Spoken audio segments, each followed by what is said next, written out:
अस्सलाम वालेकुम guys, we are back in the video. तो भाई आज का जो हमारा टॉपिक है वो ब्लेंडर की कैमरा सेटिंग्स का है। और ये जो बैकग्राउंड तुम्हें अचानक से चेंज नजर आ रहा है वो इसलिए आ रहा है क्योंकि लाइट नहीं आ रही है और ये मैंने बस कहीं ना कहीं से लाइट अरेंज करके लगाई हुई है और मैं वीडियो बना रहा हूँ। ठीक है, गर्मी देख सकते हो आप सामने ही।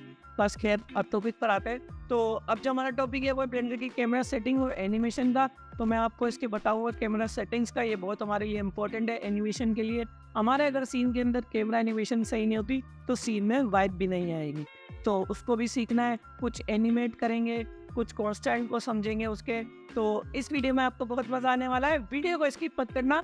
चलते हैं कंप्यूटर स्क्रीन की तरफ। अब हम आ गए अपनी कंप्यूटर स्क्रीन की तरफ। तो मैंने वही कैरेक्टर लिया हुआ है जो मैंने पिछली वीडियो में आपको समझाने के लिए लिया था।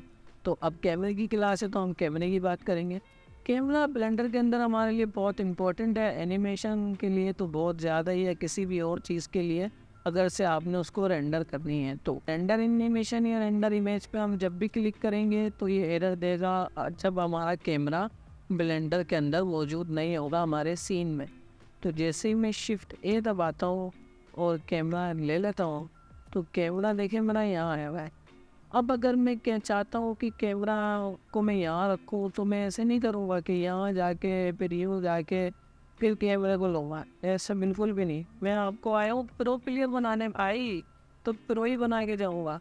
तो ज़ीरो दबाने से हम कैमरा व्यू के अंदर जाते हैं। तो अब ज़ीरो दबा के इसके व्यू में जाते हैं और ज़ीरो से बाहर आ जाएंगे, हम इसके व्यू से बाहर आ जाएंगे। तो अब मैं क्या करूँगा, कंट्रोल और ज़ीरो जैसे ही दबाऊँगा तो जिस डायरेक्शन में मैं जिस तरह लाना चाहता हूँ उधर ला के कंट्रोल और ज़ीरो दबाऊँगा। अपने माउस की मदद से मैं पहले उस जगह तक पहुँच जाऊँगा और फिर कंट्रोल और ज़ीरो दबा दूँगा, वहाँ मेरा कैमरा आ जाएगा जहाँ मैं मौजूद हूँ। देखो जिससे आ गया है सामने। अब मैं यहाँ हूँ, मैंने कंट्रोल और ज़ीरो दबाया, मेरा कैमरा यहाँ आ गया। तो मैं ज़ीरो दबा के बाहर जाता हूँ, कैमरा मेरा सामने मौजूद है। ठीक है, तो अब क्या करना है, अगर आपके पास ज़ीरो दबा रहे हैं नम पैड वाला और आपके पास है लैपटॉप, तो आपने क्या करना है, एडिट में प्रेफरेंसेस में जाना है, इनपुट में जाके इमीडिएट नम पैड करेंगे तो आपके जो लैपटॉप के ऊपर वाले कीज़ होते हैं वो ऐसे काम करेंगे जैसे मैंने नम पैड वाले फुल कीबोर्ड के करते हैं। ठीक है, तो ये तो होगी आपको बच्चों वाली टिप। कंट्रोल और ज़ीरो से आप समझ गए होंगे जिधर जाना चाहते हैं उधर पहुंच जाएंगे, उधर पहुंच तो जाएंगे। अब लेकिन मैं इसको थोड़ा सा आपको एनिमेट करके बताता हूँ वो कैसे। अब देखो भाई, अब अगर मैं चाहता हूँ कि मेरा कैमरा इसके आगे आए और इससे पीछे जाए, यानी पहले मैं इधर हूँ उसके बाद मैं कैमरा एनिमेशन से यहाँ आ जाऊँ, तो वो मैं कैसे जाऊँगा, ऐसा नहीं थोड़ी करूँगा कि मैं यूँ करके, अच्छा वाला नहीं। वॉक नेविगेशन व्यू में जाके नेविगेशन पे जाके वॉक नेविगेशन, मैंने शॉर्टकट यहाँ पे वी लगाया हुआ है, राइट क्लिक करके इसको असाइन शॉर्टकट, मेरे को वी या बी सही लगता है तो मैं वी रख लेता हूँ। अब मैं जब भी आऊँगा मैं वी दबा के वॉक नेविगेशन के अंदर चले जाऊँगा, बार बार व्यू पे क्लिक करके नेविगेशन पे क्लिक करके वॉक नेविगेशन पे क्लिक नहीं करूँगा। वॉक नेविगेशन बेसिकली ये है क्या, वो समझा देता हूँ। वॉक नेविगेशन जैसे आप वी दबाते हो तो ये हमारा जैसे जैसे हमारा माउस घूमता है मूव करता है उसी तरीके से कैमरा मूव करेगा। ठीक है, वॉक नेविगेशन से बाहर आप जब जाओगे जब आप लेफ़्ट क्लिक करोगे अपने माउस का, अदरवाइज़ आप उसके अंदर ही रहोगे। वॉक नेविगेशन में आप लेना है और डब्ल्यू जैसे ही आप आगे दबाओगे ये आगे जाएगा, एस दबाओगे ये पीछे आएगा। ठीक है, और फिर डी दबाओगे राइट पे जाएगा, ए दबाओगे लेफ़्ट पे जाएगा, और फिर ई दबाओगे अप, डी दबाओगे डाउन। ठीक है, और अगर हम अप एरो दबाएंगे तो फास्ट हो जाएगा, ऑल्ट दबा के स्लो हो जाएगा। ठीक है, और बस फिलहाल इतना ही है, अभी तुम लोगों के लिए काफ़ी है। स्पेस से ये टेलीपोर्ट हो जाता है। ठीक है, तो अभी मैंने क्या किया, इसको क्लिक करके कंट्रोल और ज़ीरो छोटी सी एक एनिमेशन बना के तुम लोगों को दिखा देता हूँ। मैंने यहाँ क्लिक किया, एक ऊपर बिल्कुल लगा के इसको आई दबा के की फ्रेम लगा दिया, location rotation and custom properties. अब मैं अक्सर जो लगाता हूँ वो बिल्कुल सबके लगा देता हूँ। अगर आप खाली लोकेशन का भी लगाओगे तो भी लग जाएगा, लेकिन मेरी आदत है तो अब आपके ऊपर है, आप चाहो तो लोकेशन का लगा लो सिर्फ, लेकिन मैं location rotation scale and custom properties के ही लगाता हूँ ज़्यादातर। ठीक है, अब अपना टेस्ट की बात होती है तो मेरा टेस्ट कुछ ऐसा ही। अब मैं वी दबा के थोड़ा था 20 फ्रेम तक आ गया हूँ मैं। अब अगर मैं डब्ल्यू दबा के ऐसे लेके जाऊँगा तो मेरी एनिमेशन ऐसे भी जाएगी, लेकिन थोड़ा सा टाइम वेस्टिंग लगता है मुझे लगता है। वरना अगर तुम ऐसे भी जाओगे, ठीक है, और इस पे जाके माउस को भी आपने साथ साथ सेट करके लेफ़्ट क्लिक करके छोड़ना और आई का बटन दबा के लगाओगे तो एनिमेशन कुछ इस तरीके की आएगी। बिल्कुल छोटी सी माइनर सी एनिमेशन है, ठीक है। और अगर आपका कैमरा ज़्यादा दूर है, वो भी कैसे, देखो अब मैं समझाता हूँ। ये मैं जैसे ज़्यादा दूर हूँ, ठीक है, अब मैं कंट्रोल और 0 दबाता हूँ। कोई सीन लेना है मेरे को पीछे से बड़ा लैंड, मकसद मैं दूर खड़ा हुआ और पीछे से मैं अपना एनवायरनमेंट दिखाता हुआ, फिर कैमरा मुझ तक आए, तो अब मैंने क्या करना है, ये मेरा की फ्रेम जो लगा हुआ है इसी के ऊपर मैं लगा देता हूँ, या भले इसको डिलीट कर देता हूँ। ये की फ्रेम में यहाँ से डिलीट कर देता हूँ और आई दबा के एक लोकेशन रोटेशन कस्टम प्रॉपर्टीज पे लगाऊंगा और आगे जाके अब अगर से मैं वी दबाऊँगा ना तो वो स्लो आएगा। अब ये है टाइम वेस्टिंग, सीधी बात है। तो अब क्या करना है, लेफ़्ट क्लिक करके बाहर वॉक नेविगेशन से आना है, लेफ़्ट क्लिक करके बाहर आपने वॉक नेविगेशन से आना है, उसके बाद 0 का बटन दबा के कैमरा व्यू से बाहर आ जाना है। उसके बाद माउस स्क्रॉल व्हील से जूम करते हुए अपने आप को थोड़ा सा मेंटेन कर लेना है, मकसद आपका कैरेक्टर बिल्कुल सही नज़र आए, और कंट्रोल और 0 दबा देना है। दबाने के बाद आई दबाओ, वही अब देखो कितना टाइम बचा है आपका। वरना अगर आप W दबाते हुए आ रहे तो इतनी देर के अंदर तो आप वही, अब मैं इतना स्लो मैंने इसलिए बताया, मैं आपको समझा रहा हूँ, वरना ये काम 5 सेकंड का भी नहीं है। मैं आपको सिर्फ समझा रहा था, आपका टाइम बचे तो आप इसकी प्रैक्टिस करना, आपको खुद मज़ा आएगा जब आप कैमरा सीख जाओगे। तो अब तो ये हो गया, ये यहाँ तक आप लोगों ने समझ लिया, वॉक नेविगेशन और ये छोटी सी एनिमेशन भी मैंने आपको करके दिखा दी। अब क्या करेंगे हम, अब आ जाते हैं हम कैमरे के 8 ऑब्जेक्ट कॉन्स्टेंट के बारे में, ठीक है। तो अब ये है track two, follow path, child of, ज़्यादातर ये तीन ही जब से मैंने एनिमेशन अपनी स्टार्ट की है ना, इन्हीं तीनों का यूज़ होता है, child of, follow path, child of, इन्हीं चीज़ों का। तो अब ये कैसे काम करते हैं वो बताता हूँ। अगर से मैं चाहता हूँ कि मेरा कैमरा 360 डिग्री पर घूमे इस कैरेक्टर की, तो अब मैं क्या करूँगा, मैं कुछ नहीं करूँगा, मैं शिफ्ट ए दबाऊँगा, शिफ्ट ए दबा के कर्व लूँगा और इस कर्व को बड़ा कर लूँ। अब कर्व को बड़ा कर लिया, अब मेरे को इस पर लगाना फॉलो पाथ, क्योंकि कर्व एक ये जैसे पाथ ही है। लगाने के लिए मैं ऐड कैमरे को सिलेक्ट करूँगा, ऐड ऑब्जेक्ट कॉन्स्टेंट पे जाऊँगा। अब मैं जाऊँगा अपने फॉलो पाथ पे और जैसे ही मैं इस पर क्लिक कर दूँगा, ये मेरा कैमरा इतनी दूर चला गया। उसके पीछे वजह क्या है, ये ब्लेंडर का एक अपना सीन है कि अगर आपके कैमरे की जो लोकेशन होगी वो बिल्कुल ओरिजिनल जगह पे नहीं होगी तो ये कैमरा इधर उधर जाएगा। मकसद एन दबा के जब आप इसके जाओगे आइटम में और ये देखो रहे हो इसकी कहाँ हुई हुई, अगर आप इसको ऐसे 0 0 0 करोगे, 0 0 0 0, ये बहुत ज़्यादा टाइम खा जाएगा आपका। तो मेरा तो मशवरा यही है कि आप इसको क्या करो, सिंपली अगर आपका कैमरा यहाँ हो तो आपने कैमरे को कर देना डिलीट और शिफ्ट ए दबाओ। अगर से आपकी एनिमेशन नहीं लगी हुई तो अगर कैमरा भी एनिमेट हुआ है उसके लिए बाइंड का तरीका होता है, जो मैं भी आगे चल के बाइंड समझाऊंगा कि कैमरे 2-4 एक साथ कैसे वर्क कर सकते हैं, तो वो फिर देखना, ठीक है। तो अभी फ़िलहाल मैं ये उनके लिए जिनकी कोई एनिमेशन नहीं हुई हुई हो और वो डायरेक्ट चाहते हैं कि 360 डिग्री पे घूमें, सिर्फ उनके लिए तो शिफ्ट ए दबाऊँगा। सर्किल तो मैंने लिया हुआ ही है, तो शिफ्ट ए दबा के दोबारा मैं कैमरा ले लेता हूँ। कैमरा मेरा बिल्कुल वही पोजीशन पे जो ब्लेंडर मुझे प्रोवाइड करता है। तो अब मैंने क्या करना है, फॉलो पाथ, इसको पाथ को सिलेक्ट कर लेना। अब कैमरे को पता लग गया भाई पाथ तो यही है, कैमरे को ये नहीं पता कि मेरे को ट्रैक किसको करना है, ठीक है ना। अब कैमरे को हमें बताना है कि आप इस बंदे जो खड़ा हुआ है इसको ट्रैक करो। अब क्या करा, मैंने ट्रैक पे क्लिक किया, अब ट्रैक कर रहा है, अब ट्रैक कर रहा है, लेकिन बंदा ट्रैक कर रहा है, इसको ये नहीं पता कि हम क्या चाह रहे हैं, बंदे का मुंह को ट्रैक करना चाह रहे हैं, बंदे के पैर को ट्रैक करना चाह रहे हैं, इसको ये नहीं पता। बहुत से लोग होशियार बनते हैं ना जब सीखते हैं तो इसको ऊपर ले जाते हैं, ये तरीका नहीं है कोई। ये देख रहे हो, ये जो लाइन आ रही है ये यहीं आएगी। तो अब क्या करना है, अब तुमने ये करना है कि अब आप लेना है एक प्लेन एक्सिस, ठीक है, और उसके बाद ट्रैक करना है। अब समझाता हूँ, शिफ्ट ए दबाओ, सही है, और एक वो ले लो प्लेन एम्पिटी पे जाके प्लेन एक्सिस ले लो जो एक एम्पिटी कहलाता है, और इसको एमपीटी भी बहुत काम आते हैं हमारे, ठीक है ना। एमपीटी बहुत ज़्यादा काम आते हैं। अब एमपीटी को इसके साथ पेरेंट कर दो, ठीक है। आप शिफ्ट दबा के इसको सिलेक्ट करोगे। हमेशा याद रखना जो आपका मेन ऑब्जेक्ट होगा वो आपका कैरेक्टर ही होना चाहिए या और कोई मॉडल या कार वार। अगर आप इसको मेन ऑब्जेक्ट बना दोगे, अब मेन ऑब्जेक्ट और जो आपका ऑब्जेक्ट नहीं होता उसमें क्या फ़र्क होता है, ठीक है। अब आप इस पर क्लिक करोगे तो आपका जो मेन, अगर मैं इसको पहले सिलेक्ट करके अब इसको सिलेक्ट करूँगा तो जिस पे ये येलो सी आ रही ना थोड़ी सी, ये मेरा मेन ऑब्जेक्ट है, ठीक है। और जो ये है ऑरेंज सा मेरा जो करेक्टर पे आ रही है ये मेरा मेन ऑब्जेक्ट नहीं है। तो मैं पहले क्या करूँगा, प्लेन एक्सिस को सिलेक्ट करूँगा, उसके बाद करेक्टर को सिलेक्ट करूँगा, तो मेरा मेन ऑब्जेक्ट मेरा करेक्टर ही रहेगा।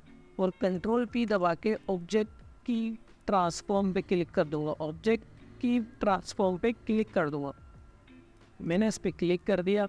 अब जैसे ही मैं अपना करेक्टर मूव करूँगा, हाइड हो गया, तो जैसे ही मैं अपना करेक्टर मूव करूँगा मेरा प्लेन साथ साथ मूव करेगा। तो मैं कंट्रोल Z कर देता हूँ और उसके बाद जाके मैं अपने कैमरे को सिलेक्ट करता हूँ। अब टारगेट के ऊपर मैं ये रख देता हूँ। अब देखो भाई ये यहाँ से सिलेक्ट कर रहा है। अब दो तरीके हैं। अब आपने क्या करवाया, अपने प्लेन को, अब ये लाइन ऊपर जा रही है ना, इसको सिलेक्ट करके G दबा के Z डायरेक्शन के ऊपर ले जाना है। यहाँ तक लाने के बाद अगर से फिर भी नहीं आ रहा तो आपने अब अपने प्लेन को सिलेक्ट करना है, ठीक है। प्लेन को सिलेक्ट करोगे जाके और इसको यहाँ से आगे पीछे करोगे तो ये मूव करेगा। लेकिन मेरा कैरेक्टर फ़िलहाल अभी बड़ा है तो मैं इसको बड़ा कर रहा हूँ, अदरवाइज़ तो मैं उसको करता, ठीक है। अभी मेरा बड़ा है तो मैं अभी प्लेन को लूँगा और इसको यहाँ से मैनेज करूँगा। इतना करने के बाद मैं अपने कैमरे को यहाँ से ये येलो लाइन आनी चाहिए, फॉलो पाथ पे जाके एनिमेट पाथ कर दूँगा। और अब मैं अगर 0 दबाऊँगा तो मेरा जो है ये 360 डिग्री पे घूमने लगेगा। देख रहे हैं आपके सामने ये पूरा एक राउंड चक्कर ले रहा है, पूरा एक घूम रहा है। ये कैमरा व्यू में जाके देख लो तो ये हर एंगल से इसको ले रहा है, इसको कैप्चर कर रहा है, ठीक है। ये तो हो गया फॉलो पाथ का। जैसे मैं ले लेता हूँ एक UV स्फेयर ले लेता हूँ, उसको कर लेता हूँ मैं शेड स्मूथ, G दबा के Y डायरेक्शन के ऊपर मैं ले जाऊँगा। अब मैं चाहता हूँ कि मेरा कैमरा यूँ आए घूमता हुआ और इसको कैप्चर करें, ऐसे वेव की तरह है। तो उसके लिए क्या करना है, शिफ्ट दबा के एक कर्व लूँगा, ठीक है, बेजियर, और इसको थोड़ा सा मैं एज दबा के बड़ा कर लूँगा। बड़ा करने के बाद इसके एडिट मोड में जाऊँगा, G दबा के इसको वो करूँगा आगे पीछे, जहाँ मेरा दिल करेगा इसको वहाँ लेके जाऊँगा, ठीक है। और एक्सट्रूड वगैरह भी हम इसको कर सकते हैं जैसा हमारा दिल करेगा, ठीक है। तो इतना करने के बाद मैंने क्या करना है, कैमरा लेना है, कैमरे को उसकी ओरिजिनल पोजीशन में रहने देना है। उसके बाद फॉलो पाथ और वही अपना जो चक्कर है यहाँ से। अब ये देखो फॉलो पाथ और एनिमेटेड पाथ पे क्लिक करोगे, ये हमारे पाथ को फॉलो करेगा, ठीक है। अब ये पाथ को फॉलो तो कर रहा है लेकिन ये पाथ से आगे निकल जा रहा है भाई। तो उसके लिए क्या करना है, हमें पाथ पे क्लिक करना है, यहाँ पे जाना है और यहाँ पे आपको दिखेगा क्लेम का एक ऑप्शन, इसको ऑन कर देंगे तो ये अब अपनी पाथ पे ही रहेगा जहाँ तक हमारा पाथ है। यहाँ पे हमने क्लिक किया और जहाँ हमारा पाथ एंड होगा ये वही एंड हो जाएगा, रुक जाएगा, ये रुक गया, ठीक है। मैं इसको 100 फ्रेम पे कर लेता हूँ, ठीक है। इसको कर दिया मैंने और यहाँ तक मेरा ये 100 फ्रेम पर ही रुक रहा है। तो अब मेरे को क्या करना है, मैंने बता दिया इसको फॉलो पाथ का। और अब मैंने लेना है ट्रैक 2। अच्छा, हमेशा अपने ट्रैक 2 को किसी भी जो आप लगाओ फॉलो पाथ या चाइल्ड ऑफ उसके नीचे रखना है, ठीक है। अब क्या करना है, मैंने इसको करता हूँ फॉलो। अब यहाँ से अगर मैं 0 की फ्रेम से स्टार्ट करता हूँ तो कुछ इस तरीके से होगा। ये देखो कितना प्यारा सा शॉट लग रहा है ना। अगर आप वैसे एनिमेट करोगे तो बहुत ज़्यादा टाइम लग जाएगा। ये क्या है, कितना बिल्कुल स्मूथ सा एक आगे कैमरा आ रहा है, उसके बाद फिर पीछे जा रहा है। ये देखो ये आगे आया, इसको लिया और ये मूव कर लिया, कितना स्मूथ सा एक अच्छा सा लग रहा है, थोड़ा सा एक वाइब आ रही है थोड़ी सी, ठीक है ना। तो ये हमारा फॉलो पाथ का। अब आ जाते हैं हम बाइंड कैमरा पे। तो अब हम बात करेंगे बाइंड कैमरे के बारे में। तो मैंने ये 2 कैरेक्टर लिए हुए हैं, ये जस्ट आपको समझाने के लिए। तो अब मैं चाहता हूँ कि मेरा ये कैरेक्टर पहले इससे बात करे फिर ये उससे बात करें और दोनों के एक अलग अलग शॉट आए। तो सबसे पहले मैं ये चाहता हूँ कि पहले ये आए, उसके बाद मेरा ये करेक्टर की तरफ जाए। जैसे दो करेक्टर आपस में बात कर रहे होते हैं, हमें दिखाया जाता है एनिमेशन के अंदर, तो वो कैसे करते हैं। तो उसके लिए हम क्या करना है, सबसे पहले मैं यहाँ से तो पहले ऐड मार्कर पहले लगा देता हूँ, मैं पहले लगा देता हूँ, वरना लोग अक्सर बाद में भी लगाते हैं। उसके बाद शिफ्ट ए दबा के कैमरे पे जाने के बाद सबसे पहले कैमरे का जो सीन वो पूरा एक वो अलग ही बना लें कलेक्शन, ठीक है। और उसके बाद मैं यहाँ कैमरा 1 लिख देता हूँ। मैंने कैमरा 1 लिखा, मार्कर मेरा सिलेक्ट ही होना चाहिए और मैंने यहाँ कर दिया बाइंड। जैसे कंट्रोल V से भी बाइंड कर सकते हैं, वरना हम यहाँ क्लिक कर लें, मुझे ज़्यादा ये सही लगता है तो मैं ये कर देता हूँ। अब मैंने 1 पे क्लिक कर दिया, जब मेरा यहाँ पे कैमरा 1 लिखा हुआ आ जाए उसके बाद हम एनिमेशन करेंगे कैमरे के अंदर। मैं दबाता हूँ कंट्रोल और 0, ठीक है, V दबाता हूँ, उसको थोड़ा सा ऐसे कर लेता हूँ। अब मैं कैमरा मेरा चाहता हूँ मैं 20 फ्रेम तक रहे, तो मैं 20 फ्रेम के बाद मार्कर लगा दूँगा, ऐड मार्कर, इस कैमरे से बाहर आ जाऊँगा।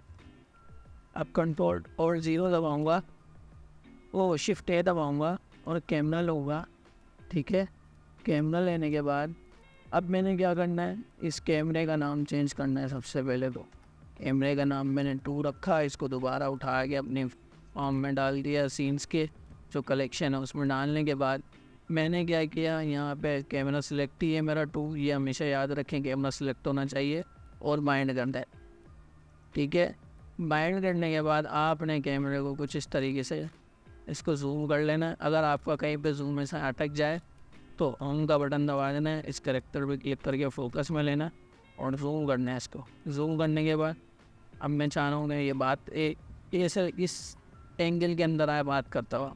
अब मैं क्या करूँगा, यहाँ से मेरा कैमरा बाइंड हुआ है, ठीक है। कंट्रोल और 0 दबाएंगे तो आपका सेकंड कैमरा ही आएगा, अदरवाइज़ आपका पहला कैमरा ही घूमता रहेगा अगर आपने यहाँ दूसरा कैमरा बाइंड नहीं किया होगा तो, और आपको समझ में नहीं आएगा कि आप कर क्या रहे हो और बन क्या रहा है, ठीक है। तो बाइंड लाजमी कर लेना। बाइंड का तरीका पहले भी बता चुका हूँ कि पहले ऐड मार्कर लेना है, ऐड मार्कर लेने के बाद कैमरा लेना है, कैमरे को सिलेक्ट करना है, सिलेक्ट करने के बाद जो कैमरा सिलेक्ट करना है वहीं पे, ठीक है, और बाइंड कर देना है। ये दोनों बाइंड हो जाएंगे। अब बाइंड हो गए, अब ये मैं चाह रहा हूँ कि ये 40 फ्रेम तक रहे। अब मेरे 2 करेक्टर बात करते हुए नज़र कैसे आएंगे। अब मैं दोबारा बाइंड नहीं करना चाह रहा, अब मेरे पास 2 ही करेक्टर हैं तो मैं उसको ड्यूरेशन से सेट कर लूँगा जितने भी उनकी टॉकिंग है। मैं शिफ्ट डी दबाऊँगा, जी दबा के शिफ्ट डी और जी दबा के यहाँ पे दोबारा, उसके बाद इसको सिलेक्ट करूँगा, शिफ्ट डी और जी दबा के दोबारा, ठीक है। उसके बाद फिर पहले बोलूँगा शिफ्ट डी और जी दबा के 80 और शिफ्ट डी और जी दबा के 100। ये मैंने जस्ट आपको समझाने के लिए बताया कि भाई ये जैसे मेरे कैरेक्टर बात कर रहे हैं, मैं समझाता हूँ। तो भाई क्या हाल है आपके? जी मैं ठीक, आप सुनाए और क्या चल रहा है? सब बढ़िया भाई, वीआईपी।